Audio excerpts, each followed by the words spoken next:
አዲስ ዓመት አዲስ ነገር ከሌለው ምኑን አዲስ ዓመት ሆነ? ሁልጊዜም እንደምንለው ከደንበኞቻችን የምንፈልገው እርካታን ብቻ ነው እንላለን። ለአዲሱ ዓመት ደግሞ ከእርካታ ጋር ታላቅ ደስታን ጨመርንበት።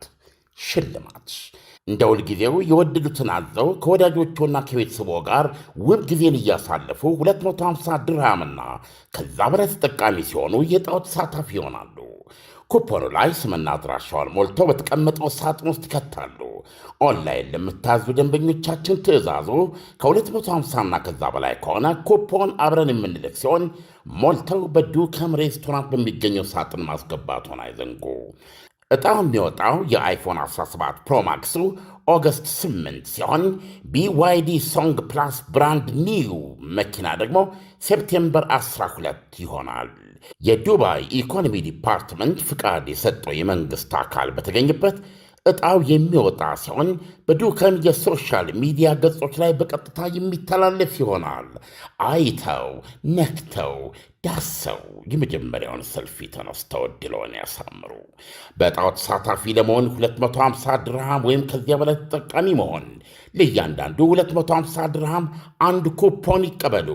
የኩፖን ብዛት ገደብ የለውም። ብዙ ሲጠቀሙ ብዙ ዕድል ያገኛሉ። ሕግና ደንቦች ተፈጻሚ ይሆናሉ። ምግብ በልተው መኪና የሚሸለሙ ከሆነ ከዱከም ውጭ የት ይመገባሉ?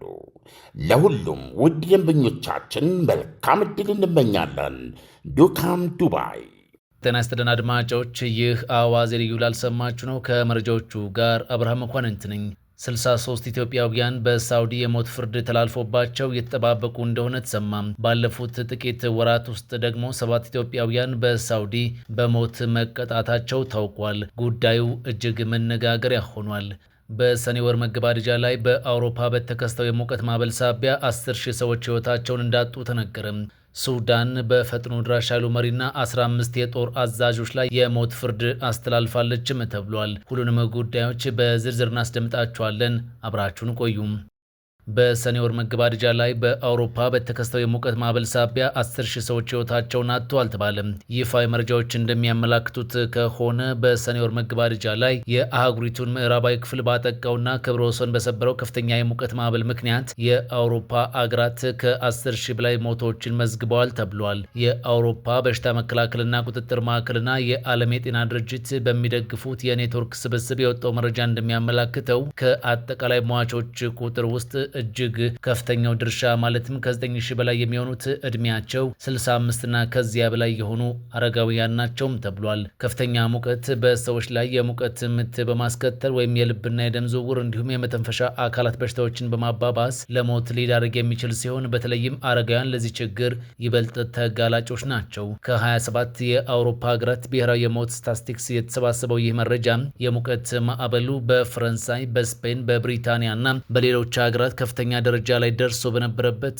ከሰኔ 22 እስከ ሰኔ 28 ባለው ሳምንት ውስጥ የተከሰቱትን ብቻ ሳይሆን ሁሉንም የተመዘገቡ ተጨማሪ ሞቶችን ያጠቃልላል ተብሏል። ነገር ግን ሳይንቲስቶች በዚያ ሳምንት ውስጥ ለተመዘገበውና 10,650 ለደረሰው ተጨማሪ የሞት ቁጥር መናገር ምክንያት ሊሆን የሚችል እንደ ኮቪድ-19 ወረርሽኝ ያሉ ሌሎች የታወቁ ዋና ዋና ምክንያቶች አለመኖራቸውንም ተናግረዋል። የውጭ ጉዳይ ሚኒስቴር በሳውዲ ስለተፈረደባቸው ኢትዮጵያውያን ከአገሪቱ ባለስልጣናት ጋር በቅርበት እየተነጋገረ መሆኑን አስታወቀ።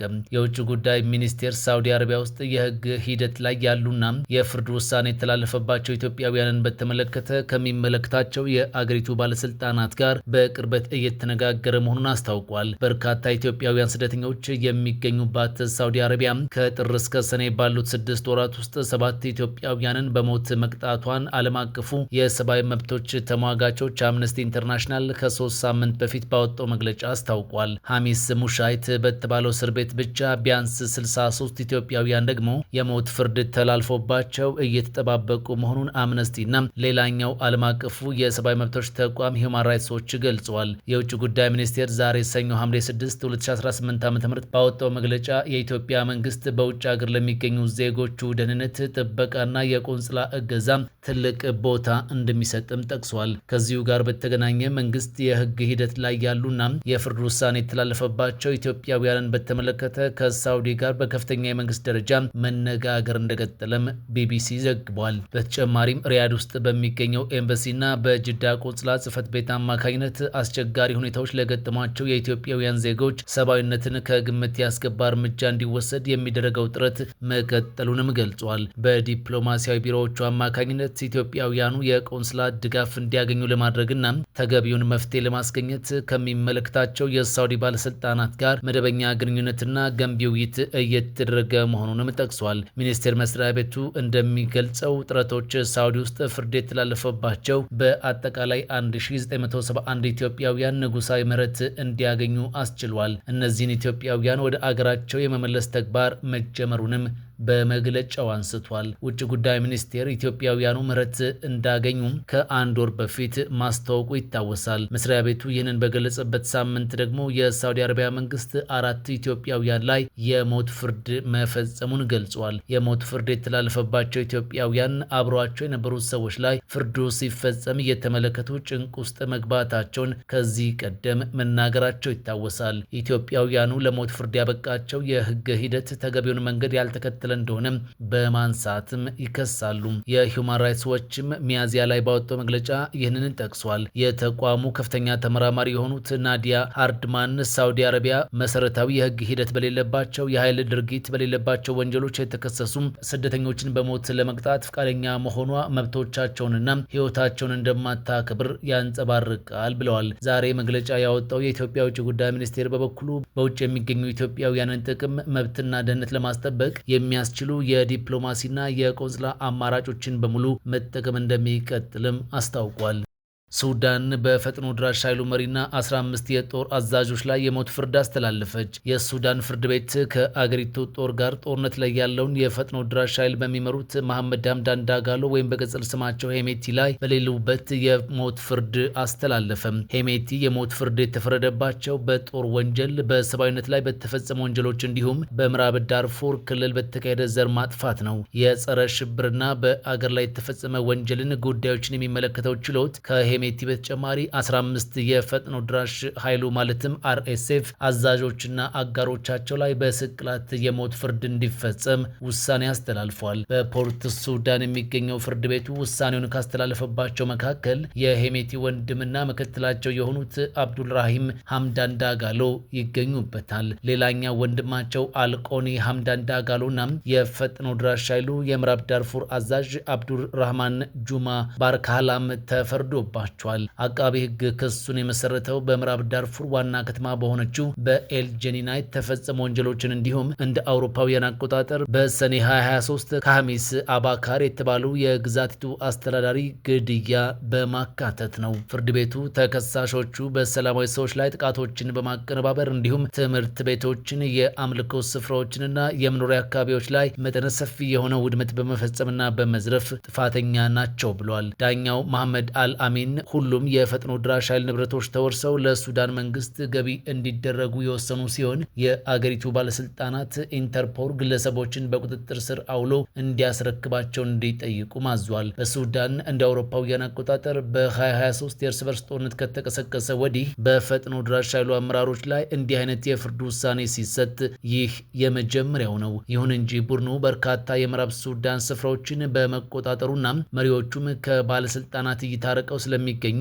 የፍርድ ቤቱ ውሳኔ የሚኖረው ተጽዕኖ ግልጽ አይደለም። ሄሜቲ ያሉበት ቦታ እስካሁን በይፋ አይታወቅም። የፈጥኖ ድራሽ ኃይሉ በፍርድ ቤቱ ውሳኔ ላይ አስተያየቱን ያልሰጠ ቢሆንም ከዚህ በፊት ግን በጦር ወንጀሎች የቀረቡበትን ወንጀሎች ውድቅ አድርጓል። የተባበሩት መንግስታት መርማሪዎችና የሰብአዊ መብት ተሟጋቾች አርኤስኤፍ እና የአረብ አጋሮቻቸው ብሔር ተኮር ጥቃት በማሳሊት ነዋሪዎች ላይ ፈጽመዋል ሲሉ ወንጅለዋል። እንደ አውሮፓውያን አቆጣጠር በግንቦት ግንቦት 2024 ሂውማን ራይትስ ዎች ባወጣው ሪፖርት በኤል ጀኒና እና በአካባቢው ከሚያዝያ እስከ ህዳር 2023 ድረስ በተደረገ ዘመቻ በሺዎች የሚቆጠሩ ዜጎች ሲገደሉ በመቶ ሺዎች የሚቆጠሩ ደግሞ ተፈናቅለዋል ብሏል። ድርጅቱ የተፈጸሙት ጥቃቶች በማሳሊት ህዝብ ላይና ሌሎች አረብ ባልሆኑ ህዝቦች ላይ የዘር ማጥፋት ዘመቻው አካል መሆናቸውን ከጦርና ከሰብአዊነት ወንጀሎች ጋር የሚስተካከሉ መሆናቸውንም ጠቅሷል። ፈጥኖ ድራሽ ኃይሉ በ2021 አልቡርሃን መፈንቅለ መንግስት በሚወጥኑበት ወቅት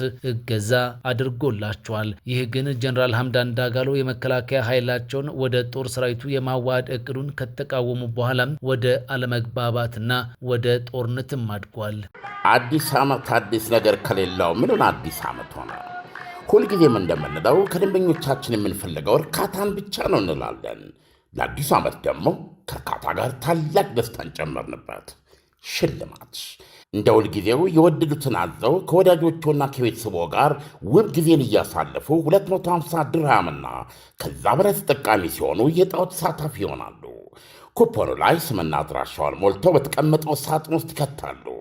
ኦንላይን ለምታዙ ደንበኞቻችን ትዕዛዙ ከ250ና ከዛ በላይ ከሆነ ኩፖን አብረን የምንልክ ሲሆን ሞልተው በዱከም ሬስቶራንት በሚገኘው ሳጥን ማስገባቱን አይዘንጉ። ዕጣው የሚወጣው የአይፎን 17 ፕሮማክሱ ኦገስት 8 ሲሆን BYD ሶንግ ፕላስ ብራንድ ኒው መኪና ደግሞ ሴፕቴምበር 12 ይሆናል። የዱባይ ኢኮኖሚ ዲፓርትመንት ፍቃድ የሰጠው የመንግሥት አካል በተገኘበት ዕጣው የሚወጣ ሲሆን በዱከም የሶሻል ሚዲያ ገጾች ላይ በቀጥታ የሚተላለፍ ይሆናል። አይተው ነክተው ዳሰው የመጀመሪያውን ሰልፊ ተነስተው ዕድልዎን ያሳምሩ። በዕጣው ተሳታፊ ለመሆን 250 ድርሃም ወይም ከዚያ በላይ ተጠቃሚ መሆን፣ ለእያንዳንዱ 250 ድርሃም አንድ ኩፖን ይቀበሉ። የኩፖን ብዛት ገደብ የለውም። ብዙ ሲጠቀሙ ብዙ ዕድል ያገኛሉ። ሕግና ደንቦች ተፈጻሚ ይሆናሉ። ምግብ በልተው መኪና የሚሸለሙ ከሆነ ከዱከም ውጭ የት ይመገባሉ? ለሁሉም ውድ ደንበኞቻችን መልካም ዕድል እንመኛለን። ዱካም ዱባይ